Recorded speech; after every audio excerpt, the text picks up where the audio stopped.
Memories of Creature 88 by user RegalLegalEagle. Chapter 3 The Counselor. The city was a massive connection of sectors and halves linked by lifts and platforms that rose high above the surface. The Analysis Bureau would instruct city maintenance to place or remove lifts and walkways as directed based on traffic congestion and population density, and travel between almost all sectors was open. Almost all sectors.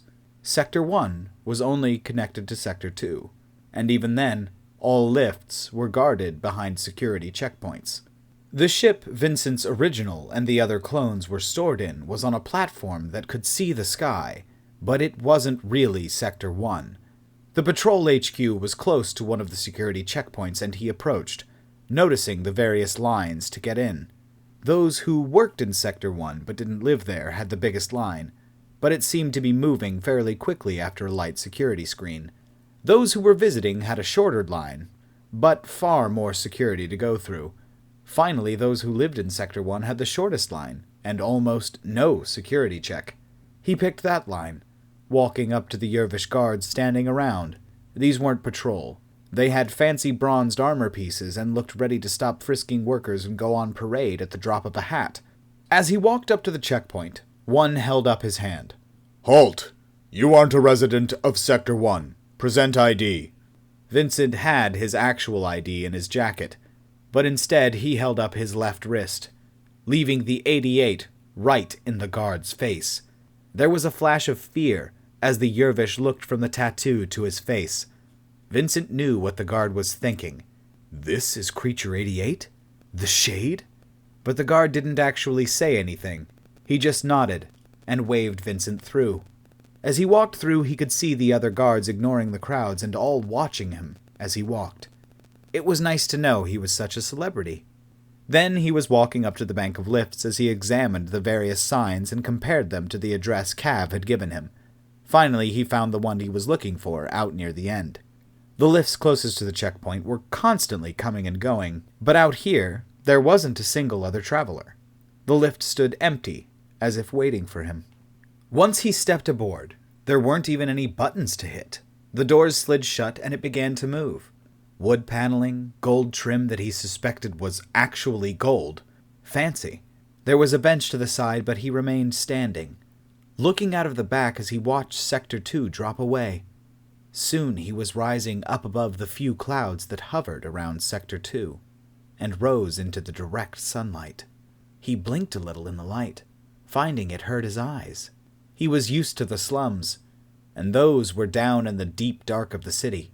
It took him a moment to adjust before he noticed just how green everything up here was. Sector 10 and up had at least limited gardens and parks, but this place was just covered in it. He could see manicured flower beds, trees, shrubs, fountains filled with dancing water. He couldn't help but shake his head a little as he looked it over. He knew that Sector 1 was constantly being shown in vids, pictures, and propaganda art throughout the Union, but he wasn't raised here, so it wasn't as ingrained into his mind as it was the others. As he looked over the buildings and architecture, his first thought was how much more decorative everything was up here. Throughout the city, everything was made to be as functional and interchangeable as possible. Then the locals would twist it somehow to make it more unique to them. But up here, everything had been designed to be unique. The lift stopped, and he was about to turn when it began to slide forward. As he leaned towards the window, he saw this lift was connected to a rail. It seemed this wasn't just a straight ride up. That's when he noticed something else. Up here they had main avenues and parks with stores, theaters, restaurants, and other such big buildings, but the homes were all stretched out on their own platforms. Small walkways connected them to the main causeways. He snorted out and shook his head as he realized how completely different Sector 1 was from the rest of the city. He wondered how it was all justified. He didn't understand too much of the politics of the Union and the hierarchy. From what he knew, you had to contribute. Your benefits and pay were directly linked to how much worth you provided to society. Yet he had a feeling neurosurgeons and scientists didn't live up here above the clouds. They were probably special in some other way, or so they'd claim. Then again, he was special as well. He didn't get paid. He was given an allowance towards food. Otherwise, everything had to be requisitioned. They said credits wouldn't work for classified, undocumented species. That sounded like bullshit to him, but he couldn't call them out on it because he honestly didn't know. Soon his lift was approaching another of those massive estates, just overflowing with gardens and plants. He thought he even saw a few birds flying around, or whatever the Xeno equivalent was. When the lift stopped, he got out, finding a massive set of gates before him. As he looked from one side to the other, he realized it wasn't just gates, but more of a fortification that was very ornate. There were about a dozen guards, but he didn't recognize the species. They had pointed horns, and they looked like they had goat legs. Their faces were covered behind silver helmets, and they had very ornate silver armor. Without faces to go by, he'd just call them satyrs. They were all carrying rifles, but he didn't recognize the manufacturer. As he walked towards them, one held up a hand. "You're expected. Leave your weapon." He stared at his reflection in the silver faceplate. No. For several seconds he stood there, noticing the other guards shifting a little. It was subtle, but he could tell they were moving into better firing lines. Then the guard stepped out of his way without a word, and Vincent walked forward through the gate. The guards turned to watch him walk through. It seemed like Cav sure had found him one hell of a counselor. Soon he was walking through the manicured gardens, and for once he wasn't walking with the same quick, purposeful strides he normally used. He was taking his time, brushing his hand over some of the waving plants, smelling the flowers and taking in all the sights he could. There was a bird chirping nearby. How long had it been since he'd touched a plant? Outside of his food, that is. Flowers, trees, things that just looked nice. The mansion beyond the gardens looked old world. Some sort of French chateau, or maybe Wayne Manor for all he knew. He wasn't in a rush to get to it. But then he noticed a small alcove with a table covered in food and drink and stepped into it. There were some statues of those satyr creatures set in against marble and some sort of gaudy gold statue of one of those dragon creatures standing under an arch, looking out over the clouds. For some reason, the statue had a black suit on. He had his hands clasped behind his back. When the statue turned, Vincent realized he was looking at a live dragon, not a statue. He had stood so perfectly still when Vincent approached, he'd mistaken it for something carved from stone. It had gold scales that caught the sunlight, gleaming and sparkling while it wore a dark black suit with a red shirt underneath. Despite being a Xeno, the suit looked like a cut Vincent would see on some Wall Street power broker or politician. He even had a small white flower in his breast pocket. The infamous Creature 88. How nice to finally meet you. But where are my manners? I am your host, Mock. Vincent approached the dragon, looking up at the creature that was smiling back down at him. The dragons were humanoid, just like him, 2 arms, 2 legs, but they also had massive wings that extended from their spine horns, and overall reptilian appearances. Vincent had never been this close to one before, but he also felt like they had way too many teeth, and they all looked incredibly sharp. It towered over him, and despite the well-tailored suit, Vincent could see the muscles beneath the fabric. This creature was strong, very strong. He could likely crush Vincent as easily as a bug, but Vincent kept a perfectly impassive face. "My name is Vincent," he finally said in reply. "Ah, so you do have a name then. Hello, Vincent. It's nice to make your acquaintance. The files didn't mention what you call yourself, but the Yervish records always lack style. Do you know what I am, Vincent?"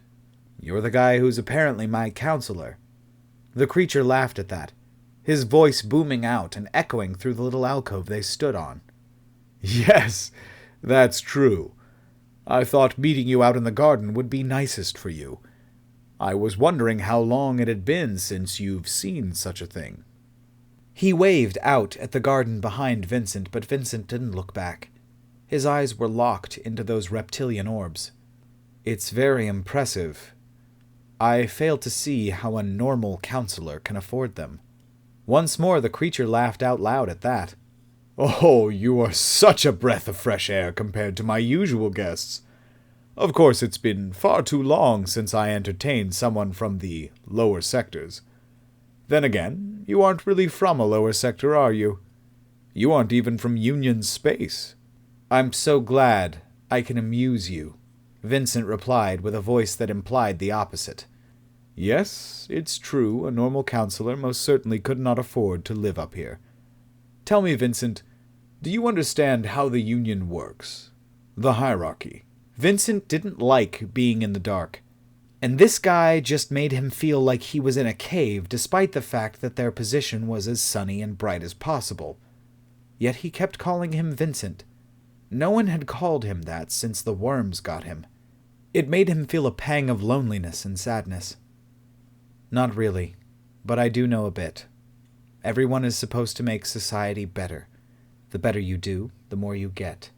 What I don't get is how the hierarchy factors in. Is it sort of like a legislative and executive body? One could say the Union provides, but the hierarchy rules. The Union is the government itself, the organization that connects us all together and provides for us all, while the hierarchy is where things are decided. That's where the magic happens, so to speak.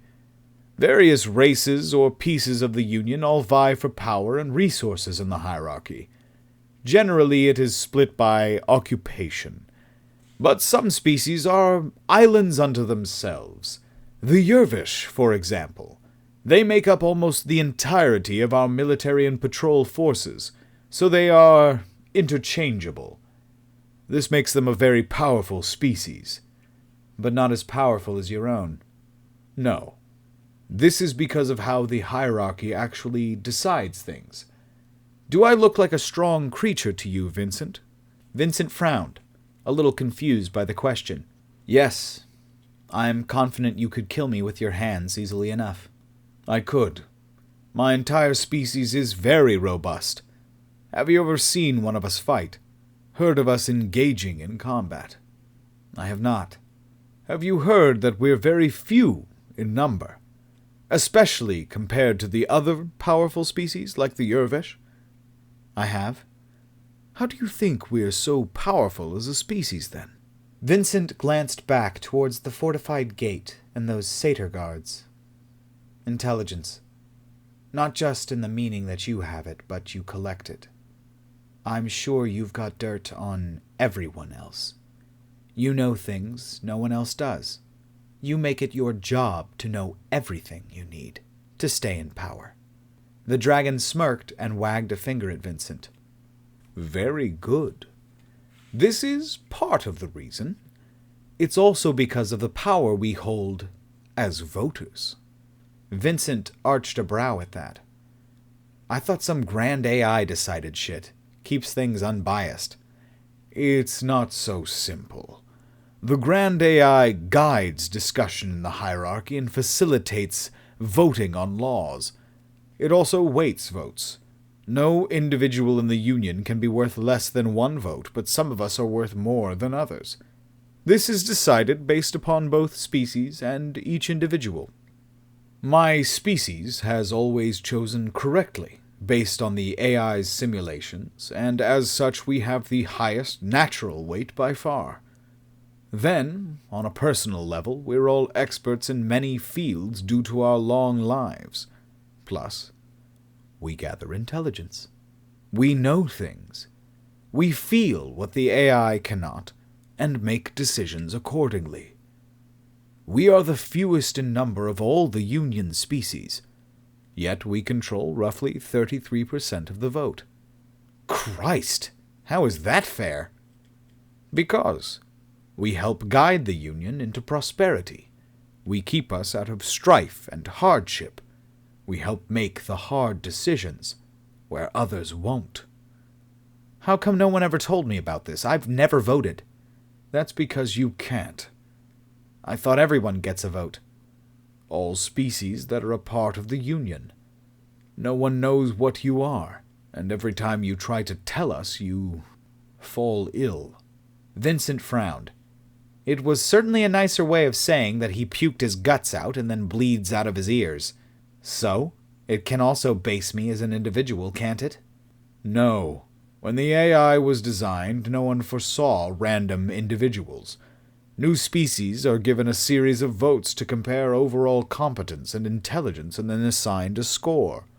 We can't do that with one person, so you're not given a vote. This is an oddity in our system. Instead, you've been classified as a resource. "Oh, that's nice," Vincent icily muttered. However, almost every organization within the Union and hierarchy want you for themselves," the dragon added immediately after. "What? Why?" Vincent frowned at the information.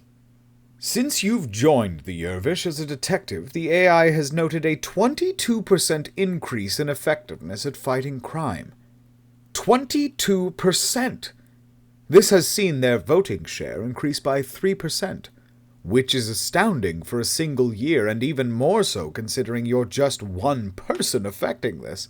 However, simulations show many possibilities for your skills."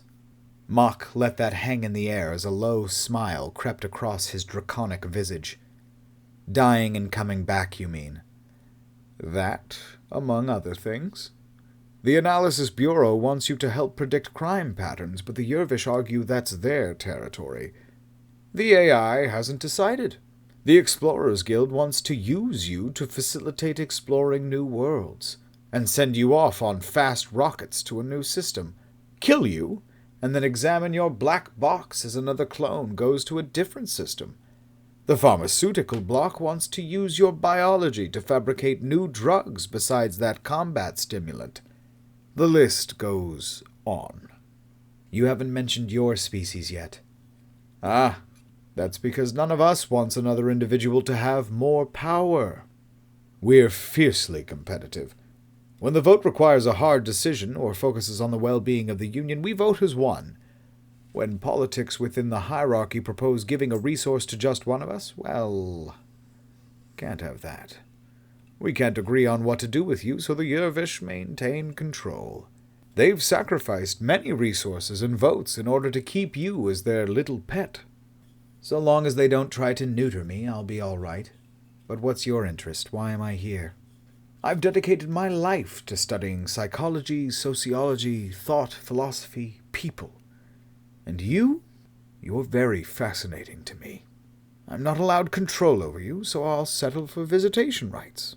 The dragon shrugged. "Why do I feel there's more to it than that?" Vincent asked as the dragon smiled wide, showing off all those sharp, pointy teeth once more. "Because there is far more to it than that. It'll all become clear in time, I'm sure. Tell me, you mentioned I could crush you with my hands." "Yes, I did." "Does this worry you?" "No." "Because you'll come back if I kill you? What if I just maimed you?" The dragon leaned in, his massive clawed hands moving towards Vincent's face. "What if I clawed your face off and stitched it back together before you died?"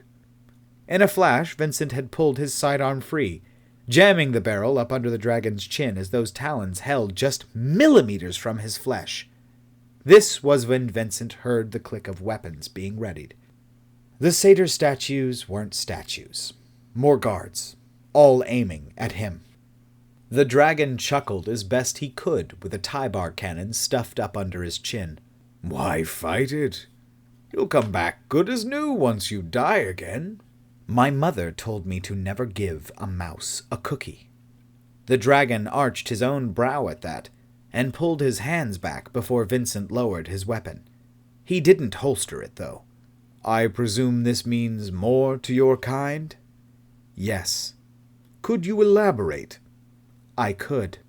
There was a long pause before the dragon chuckled once more. "But you won't." "No." "You aren't afraid to die, are you?" "No." "I mean actually die. To not die, then come back. If you died for real one of these times, you'd be all right with that, wouldn't you? I would. Some species believe in gods and an afterlife. Is that the case for you? Vincent didn't have clear memories of life before abduction. They were patchy and strange. The question made him remember a man's face. Grinning, charismatic, important. A god. A god that Vincent had worshipped and served. He also remembered what he had done to that god. No. I've met my god. Most creatures don't get the luxury of meeting their god. What did you do? I stabbed him in the throat. The dragon was silent for a moment before continuing. I've watched you.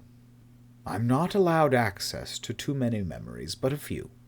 I've seen you wield force and power that far exceeds your size. I tower over you. I've got a hard hide and am fit for close combat like no other species in the Union. You have soft flesh that offers no protection to cutting and little to hard impacts.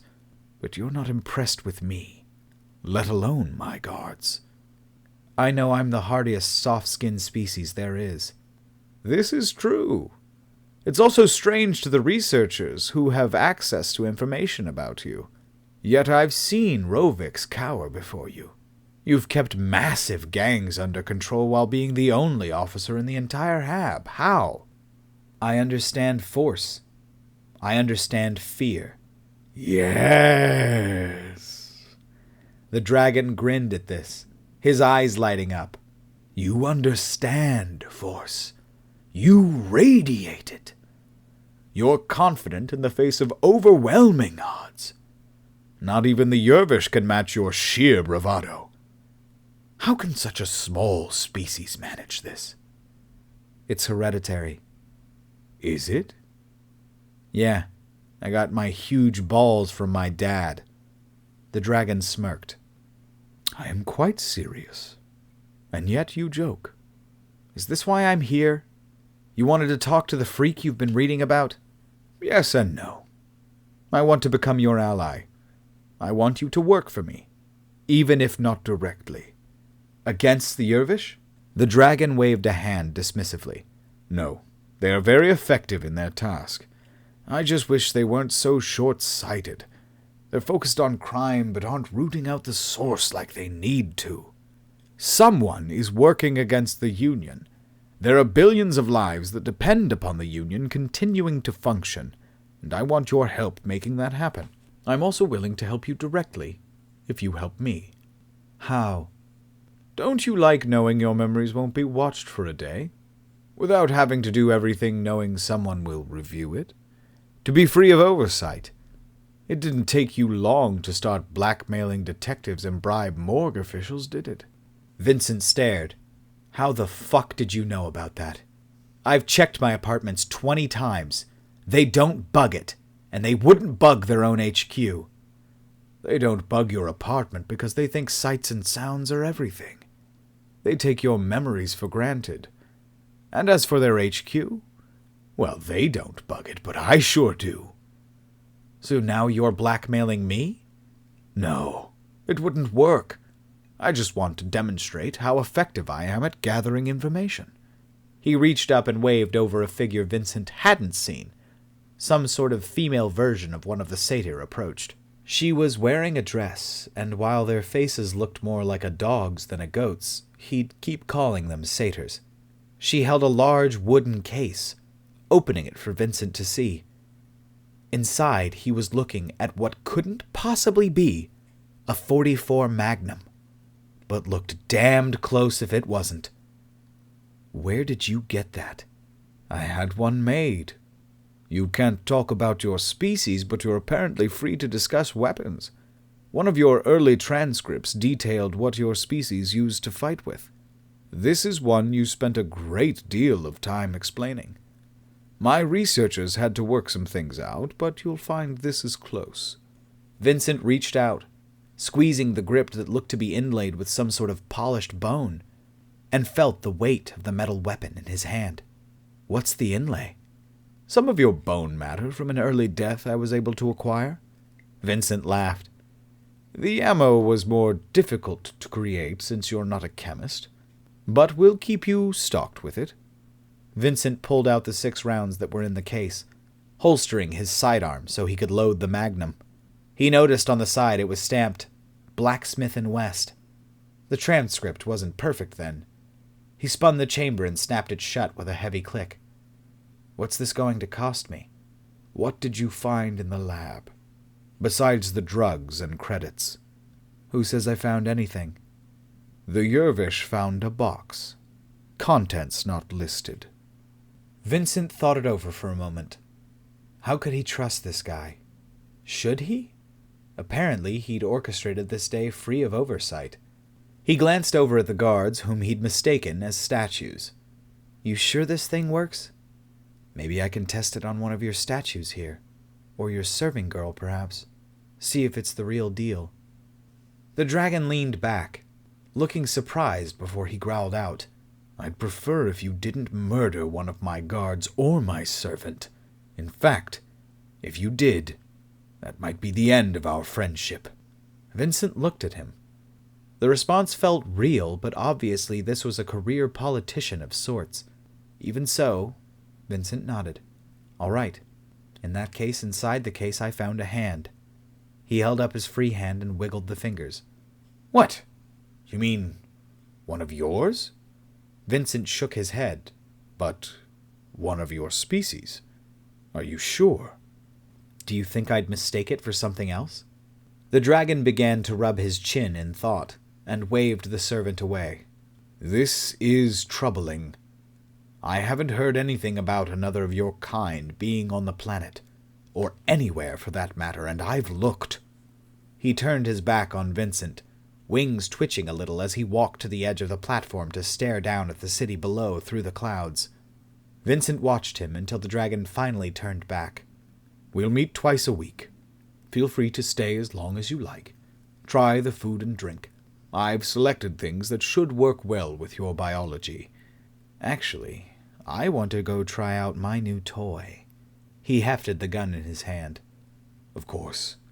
The range of the patrol HQ has ammo waiting for you, and a new holster, but you do know that firing that weapon constantly will lead to permanent hearing damage. Vincent slowly arched a brow at that. Right, of course. What do you care? Regardless, I do look forward to our next meeting, Vincent. I assure you we both want to keep trillions of beings alive. I'm not sure who wants to create havoc and chaos, but we'll stop them. Together. You mean you'll stop them? I'll just help. I'm a resource, remember? The dragon smirked at that. Of course. I'll see you next time, Vincent. Today must be brief while I ensure my continued access to you, but next time we can talk about what's troubling you. Would you like that? Vincent thought it over for a moment. He didn't really trust this mock character, but he desperately needed someone he could talk to. I would, Mock. I actually would. Excellent. Don't forget to stay out of trouble until you sync up tonight. Wouldn't want them overriding protocols regarding counselor privacy, now would we? No, we wouldn't.